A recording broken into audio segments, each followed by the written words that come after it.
Good morning everyone. Today my topic is industrialization and industrial location. The subject is growth and structure of industries. So let us see what is industry and how industrialization has been there in India. So today we are going to cover all these topics. The first topic which we are going to cover is meaning of industry and industrialization, significance of industrialization in India. Second is factors hampering industrial development of India or the problems of industrialization. Third one is meaning and importance of location related to the industry we are going to study. Next is factors affecting industrial location, and last is the classification of industries. So over here we are first of all going to see what is industry. So industry is generally what? If we think about the industry, it is just the conversion of raw material into the final production which we are doing. So with the help of the different raw materials we are doing the manufacturing processes using the machineries, and then we are finally converting it into the final product. So how it becomes a manufacturing process can be done, it is done with the help of the human labor plus the machineries. So over here as we can see that over here we are doing the conversion of raw materials into final product with the help of the human efforts and the machineries. Now we will see what is the process of doing the conversion of raw material into the final products. First of all we have to collect the raw materials, then we have to use the human labor plus the machineries, and then we are with the help of the machineries we are going to do the manufacturing process, and finally we are going to convert into the final product. Next over here we can see the examples like as cotton. Now from the cotton, if you want to make a cotton is a raw material and we want to convert it into a final product, that is the cloth which we are going to sell into the market. So raw material is the cotton, then after what will be the process over there? We will be doing bleaching, dyeing with the help of the laborers. Bleaching and dyeing of the different colors will be done into the clothes, and then it will be finally sent to the cotton textile industry, and which will be marketed into the different markets. Over here we can also see the example of cement industry, jute industry, oil industry, shipping, building industry, and the sugar industry.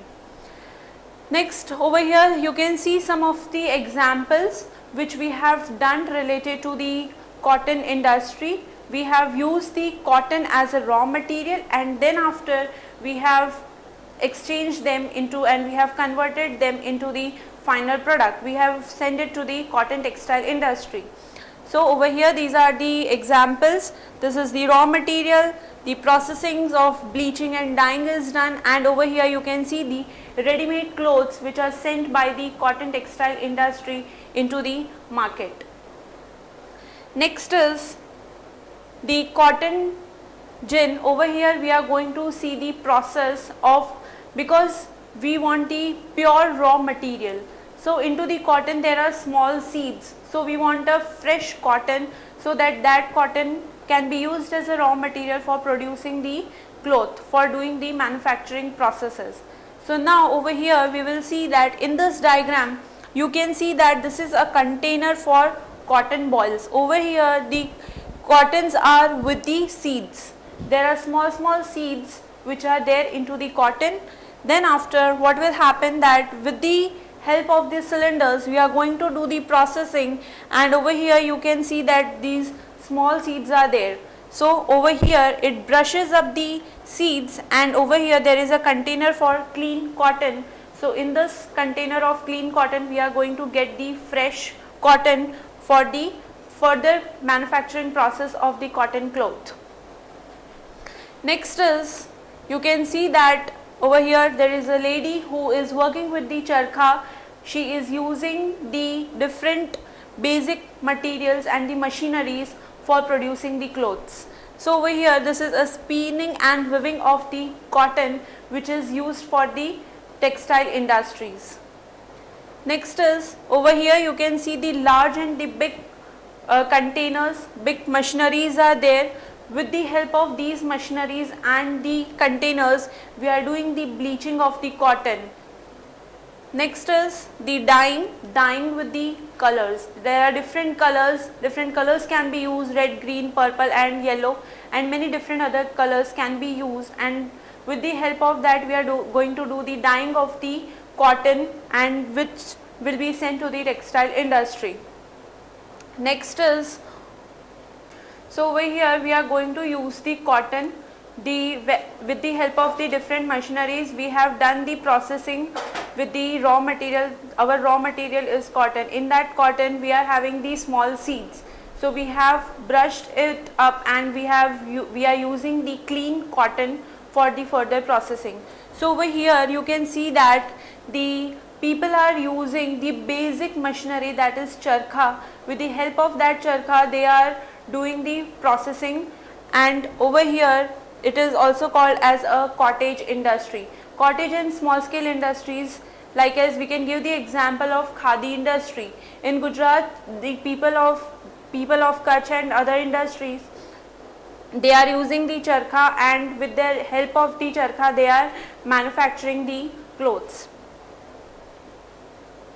Industrialization refers to the mass production which is done, and it is also a modern large scale industries which uses the modern complex machineries which do the mass production of the different machineries, factory system of production, use of electricity such as power which is used while doing the manufacturing processes, and they also use the domestic and foreign markets for producing the goods and services.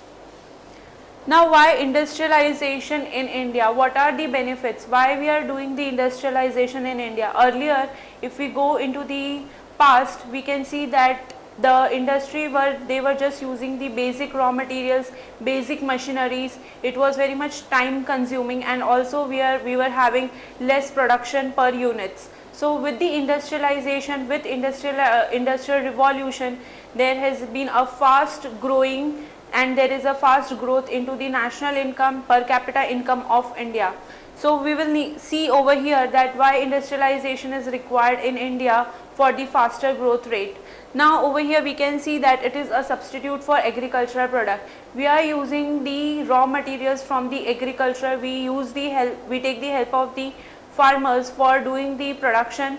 We are using the raw materials, we purchase the raw materials from the farmers, and then further we are putting them into the manufacturing processes. Over here, man-made fibers for cotton yarn, synthetic rubber, plastic wrappings and materials. These are some of the substitutes for the agricultural products. Second is to reduce unemployment and poverty. With the industrialization, we can say that with the growing number of large industries, there will be requirement of more and more manpower. So there will be a high increase into the employment, and this can reduce the poverty as well with the increasing knowledge and skills and education of the people. So we can say that with the industrialization in India, we are doing the reducing the unemployment and poverty. Third one is value addition process in India. We use raw material, and how we can add value, that is we can add value by providing high income of the people. We are using the raw materials from the farmers, we are doing the manufacturing processes, we are providing the final products to the customers. So by having the high quality, and we are increasing the standardization and also the quality of the people. Next is to raise income of people engaged in agriculture. Because we are using the raw materials which is taken from the farmers, we are increasing the productivity, and also we are raising the income of the agricultural people. Next is modernization of India's agricultural sector. In the past, we were facing so many problems related to the agriculture. We were facing as so many insects, they were eating all those crops, and there was a high wastage. So with the high wastage, there was also a high cost which has to be borne by the farmers. So in this, with the modernization of India's agricultural sector, now the farmers can use the pump sets, they can also use the different machineries, like as they can use the electrical engines, they can use the tractors for having the agricultural processes. More self-reliance, that is what we want is we want to have reduction in imports and more of exports. We want foreign countries to come in India and they can have the production of the different goods. As right now the Prime Minister of India, Mr. Narendra Modi, as he has said that why we want to make this tag made in India, we have to change the scenario and we have to start saying that make in India. We have to invite people from different countries, different cities to come in India and they can do the production of the goods and services. Next is to develop defense system. Into the defense system, as we know that Russia and US, they are the most powerful countries into the defense system. So instead of depending on the different countries, we want to be self-reliant, we want to be self-dependent on ourselves, and we want to produce the bombs, warships, missiles, rifles and guns, so that we are not dependent on another countries for the defense system. Next one is decreasing importance of agriculture. We want to decrease the importance of agriculture and we want to improve the quality of the farmers. We want to increase the income of the farmers, we want to educate them, we want to remove the poverty, we want to increase the per capita income and growth rate of our country. Next is we are going to see which are the factors which hampers the industrial development of India. What problems we are facing that still we are facing the different factors which hampers the industrialization. So first one is economic factor. We are not having such kind of high-rise infrastructure facilities. We are facing problems with the communication, the transport system which is there in India, the financial institution and the training institutions.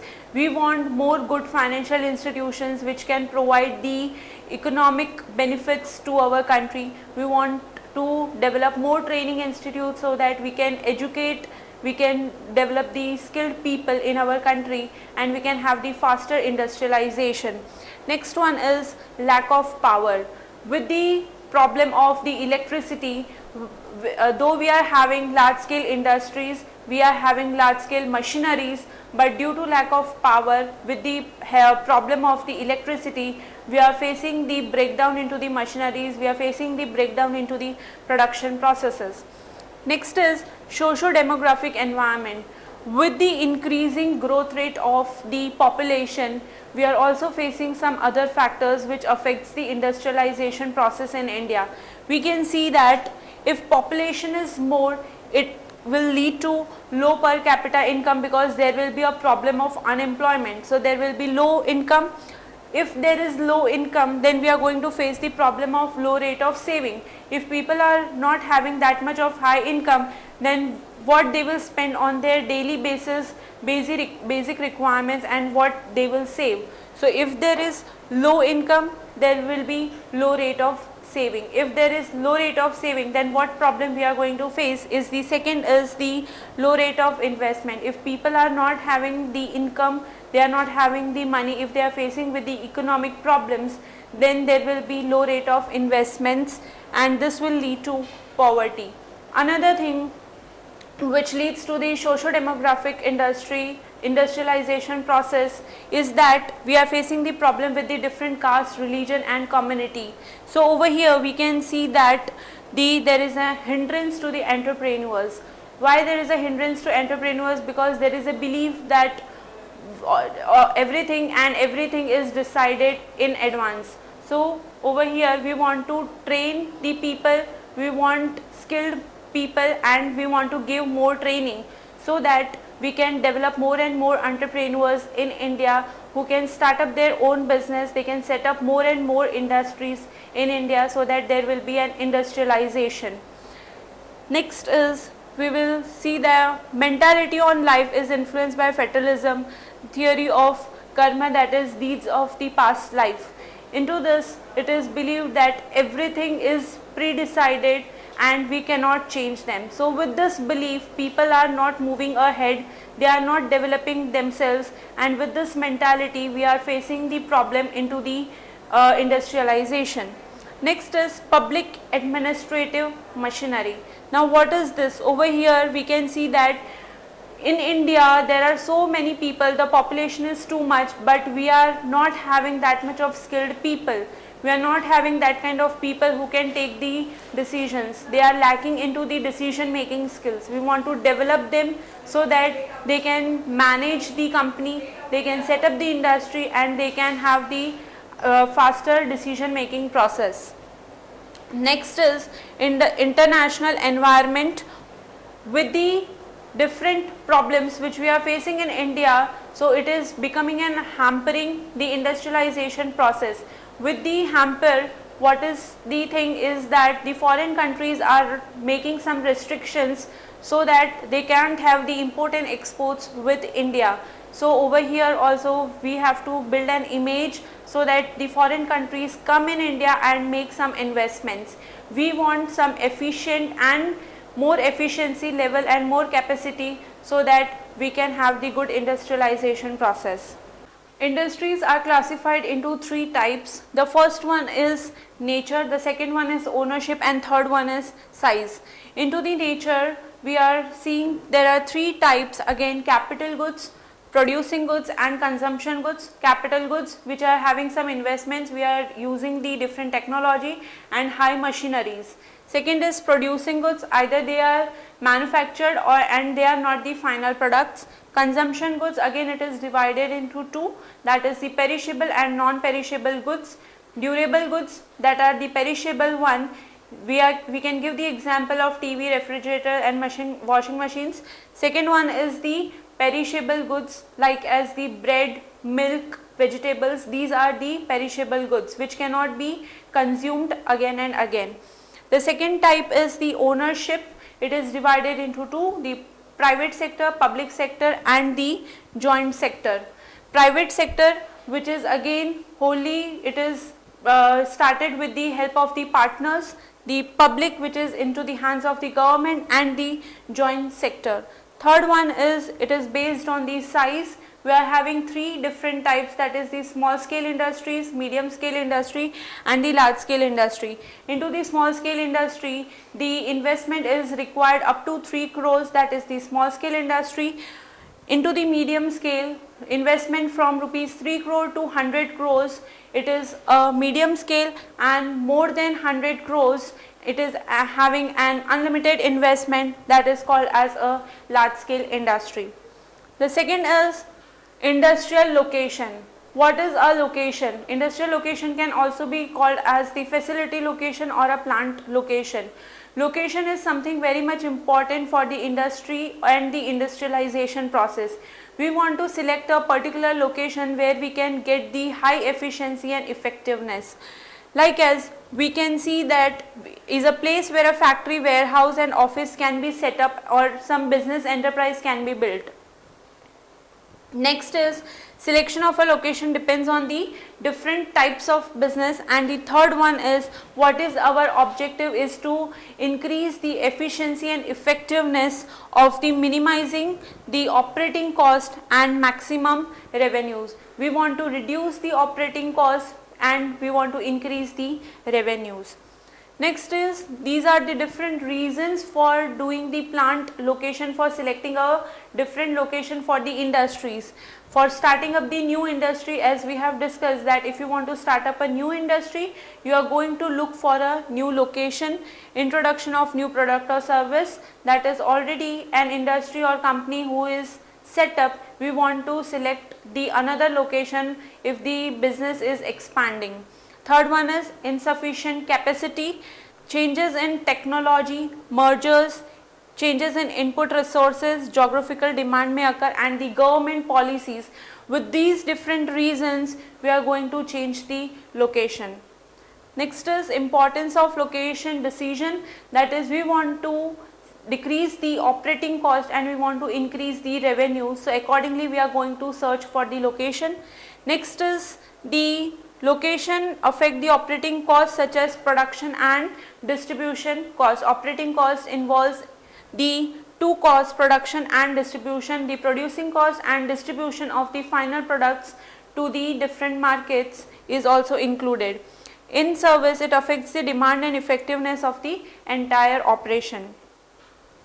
Next is long term commitment, which involves huge investment of capital for setting up a business into the new location. Next is the fixed cost of constructing the new plant. Revenues, it depends on to the facility of the customers near the market.